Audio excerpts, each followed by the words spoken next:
Hi everyone, my name is Emma Hassencahl-Perley. Thank you, Lori, for that introduction. I am Wolastoqey from Neqotkuk, or Tobique First Nation in Western New Brunswick.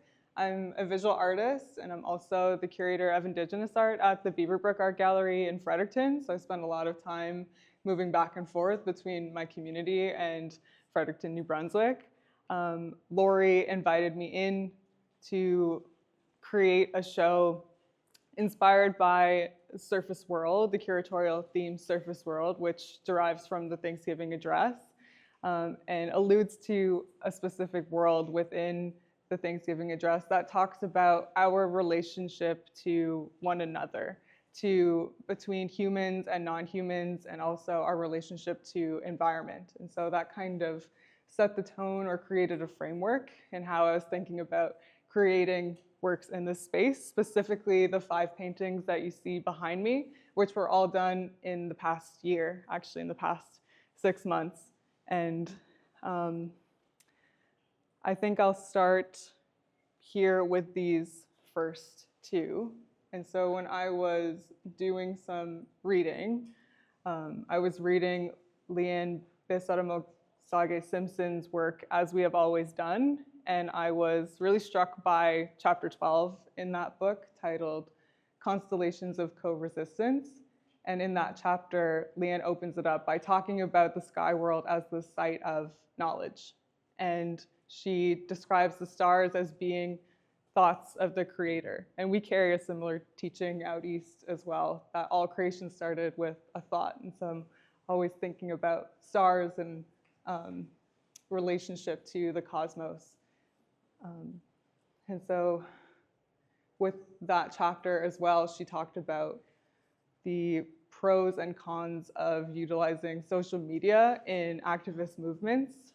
So I would say within this exhibition, I'm thinking through relationships, community, and political organizing as well, all at once. And that touches on surface world, digital world at the same time.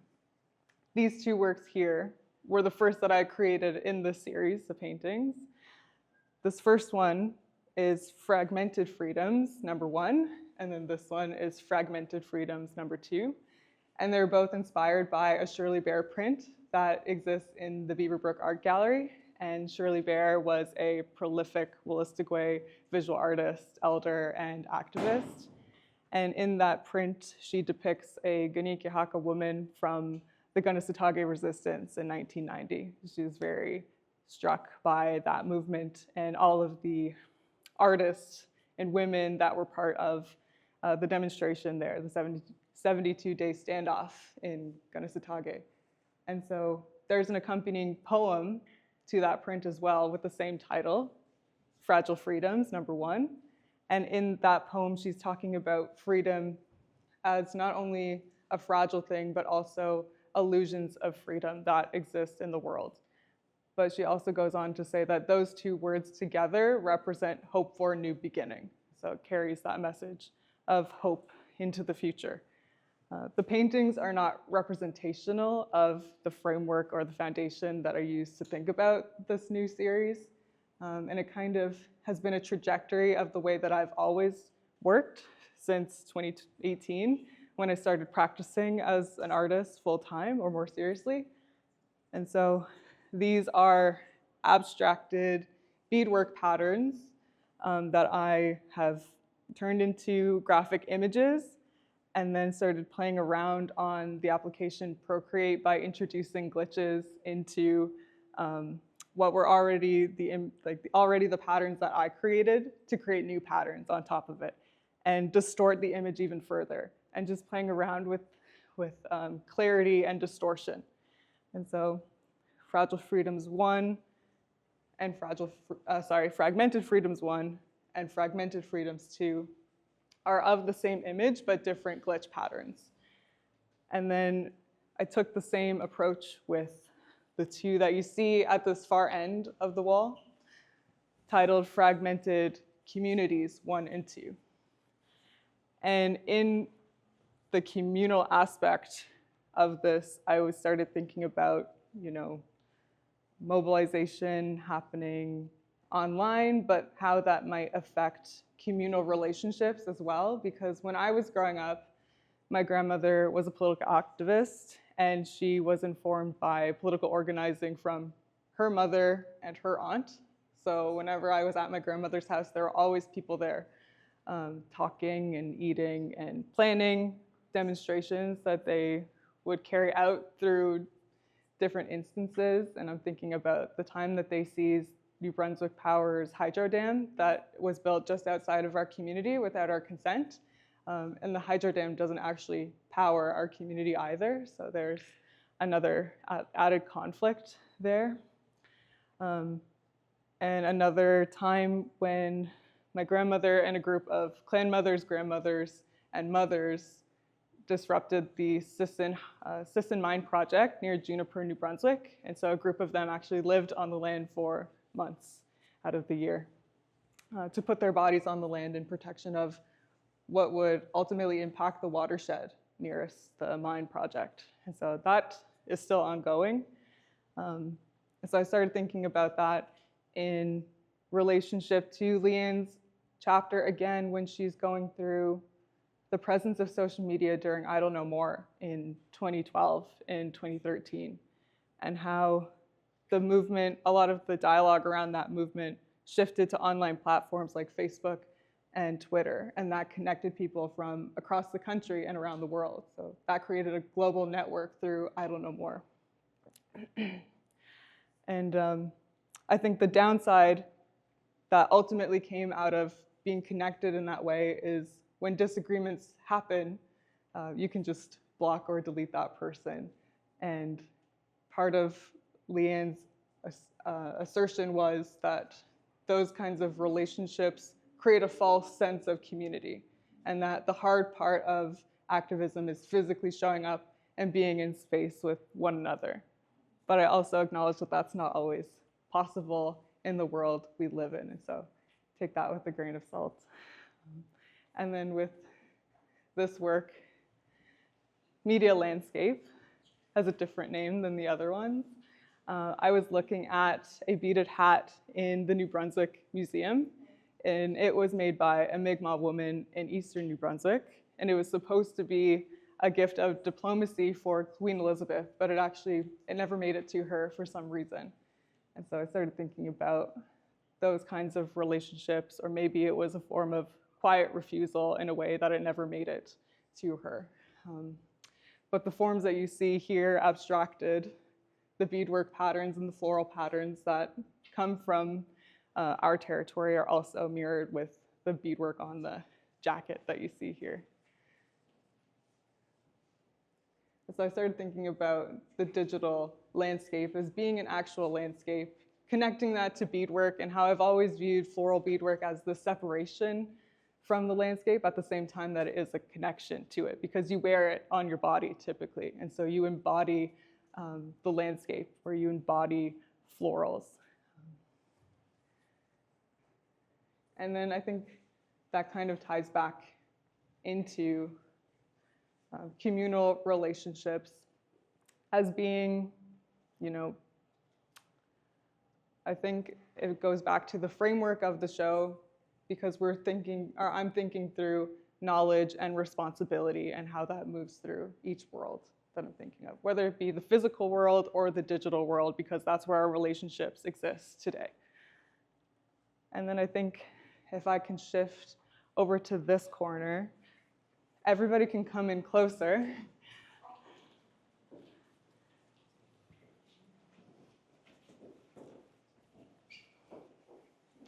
I talk pretty fast, so my apologies if it is moving a little bit fast.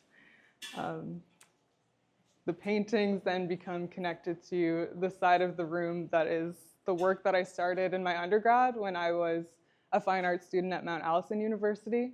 And it started with this work here titled White Flag. And it's the Indian Act that I've ran through a paper shredder and then bonded to the red parts of a standard size Canadian flag. It started as a bookwork project, and we had very simple instructions to distort a book in some way. And so I raised my hand. I asked my professor, does it have to be a book or can it be a document? And he said, it can be a document, and I think I know where you're going with this. So in that class, he introduced me to the video of Lawrence Paul Yuxwelupton putting the Indian Act up on posts and then shooting it with a shotgun. And so after that class, I had gone to Amherst, Nova Scotia, which was a 15-minute drive from where I went to school. I asked them for their copy of the Indian Act, which was great because they brought it out in such nice, thick paper that I'm then able to keep bonding onto different pieces.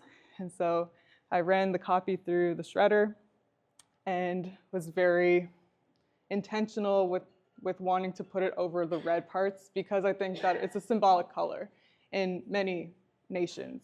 And for ours, I was thinking about red as being a power color, but also the color that we bury our dead in, because out east, we used to bury our dead in red ochre dust to preserve the body.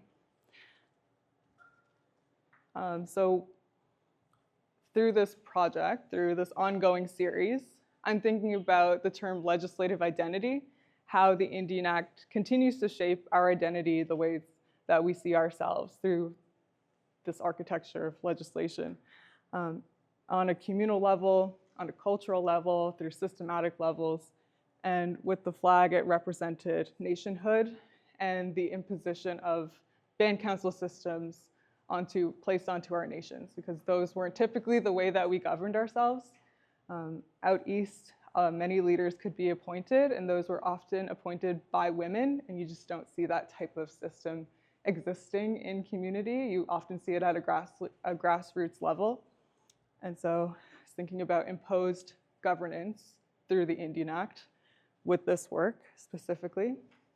And then if I can move over to the jingle dress, I started thinking about the ways that it impacted culture through potlatch bands, but also singing, dancing. Practicing culture of any kind was outlawed or criminalized. And so I did a recreation of my great-grandmother's jingle dress, Marjorie Perley, who was credited for bringing culture back into our community at a time where the church had very heavy control over healthcare and education. She had left her post as the president of the Catholic Women's League in Tobique, and when she did, she was ostracized by her community, her and her sister as well. She decided to work for the Union of New Brunswick Indians in the 60s, which was a new office that was created.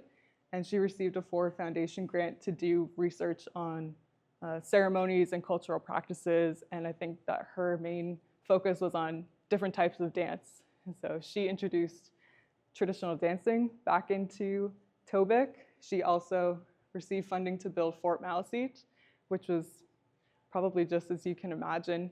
The fort was made with logs and created like a fence or a barrier inside the community. And she would host talks there, ceremonies, sacred fires, and people would come and gather there. And her sister focused mainly on ceremonial practices. So I chose to put the shreds of Indian Act onto the jingle skirt part of the dress because it becomes part of a performance.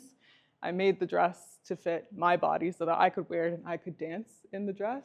And so the more that it is used, the more that it is practiced, culture is practiced, the metal will rub up against the paper and start to wither away the pieces of the Indian Act. So that's why it's all dirty along the edges, because I've been wearing it and I've been using it. And so this was 2016. This was 2018. And then I just finished this work on Wednesday at 4 o'clock. And I was prompted by a shooting that happened in my community. 2 Sundays ago, a man was killed by RCMP, and it's been very heavy and tragic and infuriating. I had the idea and I had the coat for almost a year, and then when everything happened, I just needed to move my hands, basically. I needed to go ahead and make it. It compelled me to make it on the spot. And so with this work, I'm considering the ways that the Indian Act has been enforced through the RCMP system, the RCMP institution. And historically, that has been through enforcing the pass system, which required First Nations on reserve to require a permit to leave their community, but also, you know, taking children. They were instrumental to taking children from their families to residential school. They also criminalized First Nations for purchasing alcohol for a time, criminalized them for organizing politically, really just, you know, surveyed and controlled our lives in many different ways up into today. And all of the, you know, the heavily armed raids against non-armed Indigenous land protectors, as well as the continued killing of Black and Indigenous people across the country, clearly points to a very broken system, systematic racism that continues to go unaddressed. And at this point where I am right now, I'm not sure that there is a certain amount of, you know, cultural sensitivity training that can fix a system that continues to uphold colonial power, and as well as the people who continue to support its authority and its vision. So I'm still thinking through that with this work. I consider it in progress because I'm not sure if I'm going to continue the strips on the inside as well, but that'll come later. And then the last work on the wall is this M16 field jacket.